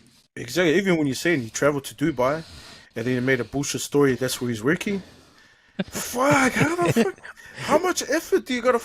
Man, this guy is, bro. There's got to be some sort of mental health sort of issue there. But regardless, man, this guy, man, they might make a movie over me. I want to say these women are vulnerable. These targeting these vulnerable women at the time. They're single mothers, maybe, or single. They probably they let him into their homes, and he sort of lives there while saying he's a civil engineer. And they start paying for his stuff. You gotta, how many times you gotta pay for stuff when you gotta think, does this guy have a job? Is this guy actually a civil engineer? Hard out. Like you gotta think, but man, sometimes I don't know if these women are like how vulnerable these women are, right? Like looking for love or something like that. But that's it. Let's put it this way: when you say women are vulnerable, I think soberly or whatever, on every day, a good day, when it comes to hustle, women are the most strongest when it comes to hustle, right? Hands down, equally as men. But what I'm saying, how these women are vulnerable, is because this guy's probably performing for them at night when the lights are out, you know, making them satisfied. You know what I mean? It's their little, you know. There's a reason why he's a keeper. Yeah, exactly. There's a reason why he's keeper, because he's giving them what they want. They're satisfied every night. You know what I mean? So yeah. That's what I'm thinking. But at the end of the day, man, this guy, how much effort he puts there in, eh? I think he went from Melbourne to Queensland, New South Wales. Yeah, bro. Fuck, you're so right, eh, Cams? I was like, fuck, man, that's crazy, bro. That's crazy. Man, I hate for him to, and he picks and chooses who he wants, you know, to actually promote himself to do that. Because not once has he ever done it to a Tongan or Samoan. It's fucking the family will hunt him down big time, eh? It's funny because the reason why he got caught, because the latest girl he was with, the one he got pregnant, she posted on TikTok and said, "Watch out for this guy." He posted this picture on there. This guy does all this stuff, and then she got some replies from 10 other girls that said, "Oh, I know that guy. He did the same to me. He did the same to me." That shit. And that's why he's got famous in the news. Wow. The news caught onto it. He put him blast on the news, and right now, in our community on social media, he's now the joke of the whole social media. Yeah. Now everyone's making fun of him. There's memes. That meme we just saw, that's a meme. People making memes. Everyone knows about this guy now. So he's more famous now than what he's doing, than, you know, what he's trying to do, not be famous from, trying to hide from the lies, trying to hide from these women. Now he's like a joke of the town now. He's the joke of our community now. Because everyone's like looking at this guy thinking, what a Fia player guy. Like, he got caught. Like, Yeah, That's he got over. molded. He got molded, it's bro. over. Fuck, yeah. Brother. But like I got said, mowed, bro. don't be surprised if an Australian fucking movie company makes a movie about this guy. Eh? You know what I mean? Because that's a lot of effort. I agree with that, eh? Like, I reckon, man, like 100 years from now, they're gonna put him up there with like Achilles and Hercules and all them. This like cover's Greek- blown, you know- man. Fuck yeah. No, because you said that he made a twin brother, right? Yeah. Twin brother. That's So what I'm like, that is- Story, bro. So he made a twin brother that is 10 steps ahead. Because if he's on the street with a genge, if he's on the street with a genge and the genge is like, "Hey, you're cheating on me. Who's this girl?" And you be like, "No, I'm the brother." So like this guy is 10 steps ahead. Oh, you must be talking about my brother. Now we look alike. Honestly. Yeah, well, that's a perfect cover story, bro. My brother's in the Navy. I'm the soldier. Man.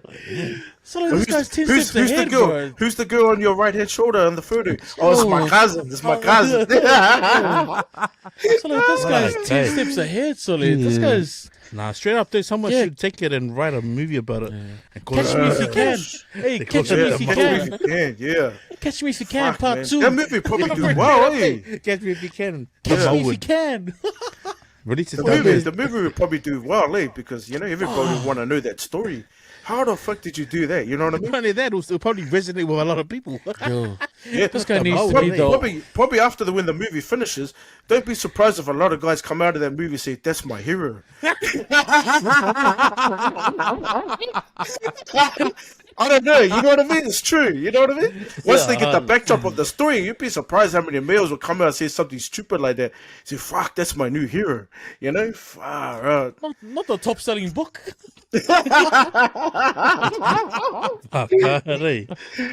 Oh man, what a That's chat, the real. Lex. That's the He real. needs to come on Tokos. back on 135 and have an interview. Yeah, bring him on. Bring him on. Bring him back on, man. on Bring the man. Uso on. Bring the Uso on.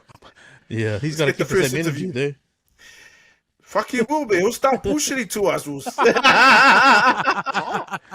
Oh, bro. Well, because remember when the Menteo one came on, Dr. Phil? Remember, because Renee went on there and he had to go around behind the curtain to actually get into character. Like, what if that guy's Oh, like that? man. It's like, so, like, that's just Menteo, bro. What the fuck, bro? Like, get out of Different here. level. Yeah, that's a different level. But this guy, bro, if there's a counterpart, man, totally, this guy's up there. Yeah. Bro, Nah, promote it, Cams. Cams. Promote it, man. Cams. Tell him to come Nah, on. don't Cams. Cams, if you Cams, you interview him, be careful, else you'll wake up in the bed. Remember that movie, How to Be a Player? This should be How Not to Be a Player. Oh, shit. Ah. How to be a player? That's who's that? Will Smith, eh? No? Nah, Bill Bellamy. Far out, man. He reminds Crazy. me of that Mel Gibson movie where you can read the woman's mind.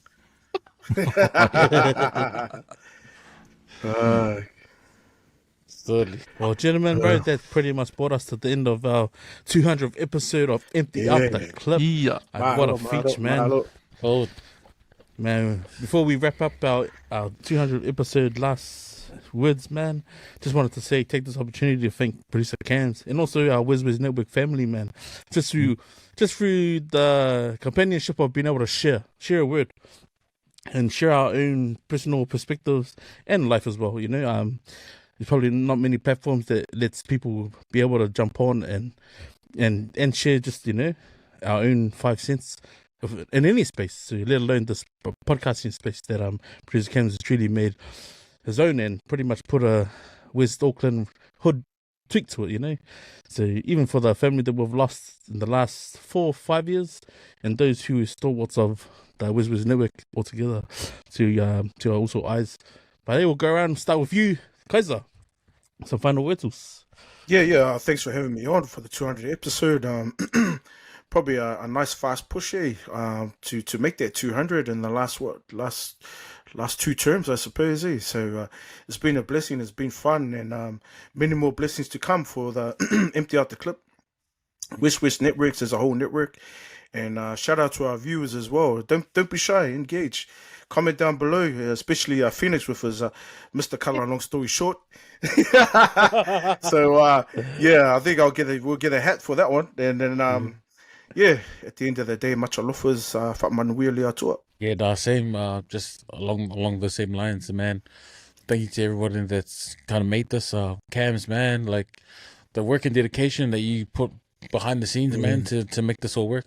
Also to the other channels, man, Rog and all them boys, Tana, man, like this, you know, we build on each other. So like, you know, it's not just one network, man. It's a whole group of networks that have just joined under the West umbrella. So thank you, and Letty for leading us. You know, the last 6 months, man. You've taken over and kind of made your own as well. So no, thank you to you guys for allowing me and Chucks to jump on here, and all the guys that have jumped here before us. So no, I think the word is probably grateful, and let's see where this podcast goes. Seki.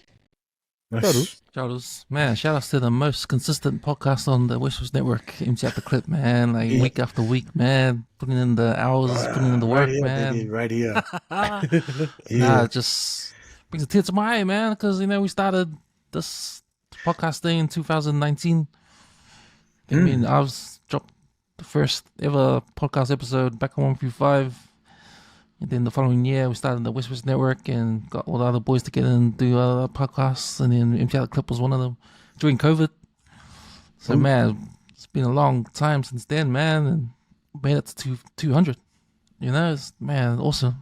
It's been awesome, man. And proud of you guys, proud of the network, proud of Empty Out the Clip, man. Just the platform that we can just speak our minds and talk about what goes on during the week and what's on the news, what's affecting our communities, and just putting that out there for everyone to just listen and probably inspire people to not be afraid to give their own opinion, man, because that's the best thing about it, that we're up here just not afraid to give our opinions, and hopefully other people can be inspired and do the same. So yeah, man, just proud of it, proud of you guys, and Empty Out the Clip, man. Another 100, another 200, another 300, 500, whatever. We're going. 100. Nice, Second voice. Sick. Nice. Almost.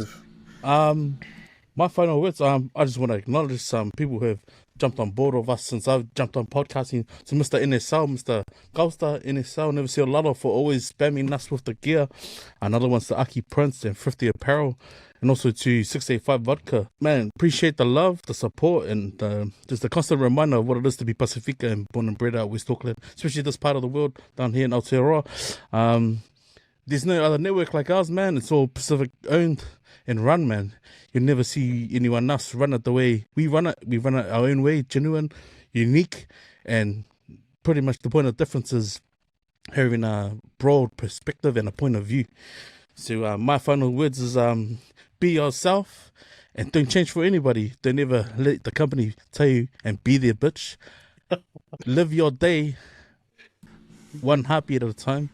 And also, remember, at the end of the day, it's night. I'm grateful for the opportunities to jump on. And I thank everybody for their point of view. And just in the times where I felt the need to sort of revitalize, I just wanted to share a quote from the great chap up here. It's Chucky. He shared it last week, and it's something I love, who he can reach out. I don't have my parents here, and the silence is deafening, man. But I'm grateful that I get to talk shit on here, and just reminded that you're here for a purpose. No matter how hard it gets, don't forget to breathe. Because, man, life is a gift, man. And no one's promised time, no one's promised tomorrow. But, yeah, man, just with that, man, you know what it is. Aloha to family, kilele tina love. Nice, malo lava also. Malo lava. Man, that's a wrap, man. That's 200 done for the books. 200, baby. Back that one. Oh, man, we got to get some new merch out there, man. Like some of these quotes that Chucky's throwing out there, man. Cut a long story short. Trademark it, bro. Like, solid, man. And also to those constantly sharing comments in our YouTube page and even on the page, man. But yeah, man, catch more of our content on the West West Network website, man. Also our boys on the Counter Rack.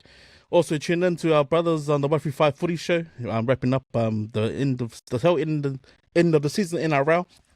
Catch our TV and film YouTube channel, man.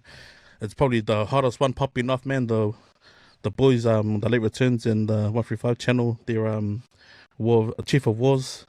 So if you made it this far, man, smash the like button, give us a like, subscribe and share. Show some love for the West West Network. We'll be sharing our Pacific point of view. And one shot, no retraction, man. That's us, brothers. Yeah, grateful, bro. Episode 200. Let's get the fuck out of here. 200 more. Let's do it, baby. Bro, that's bang on 200 as well, bro, on the screen. Yo. Oh.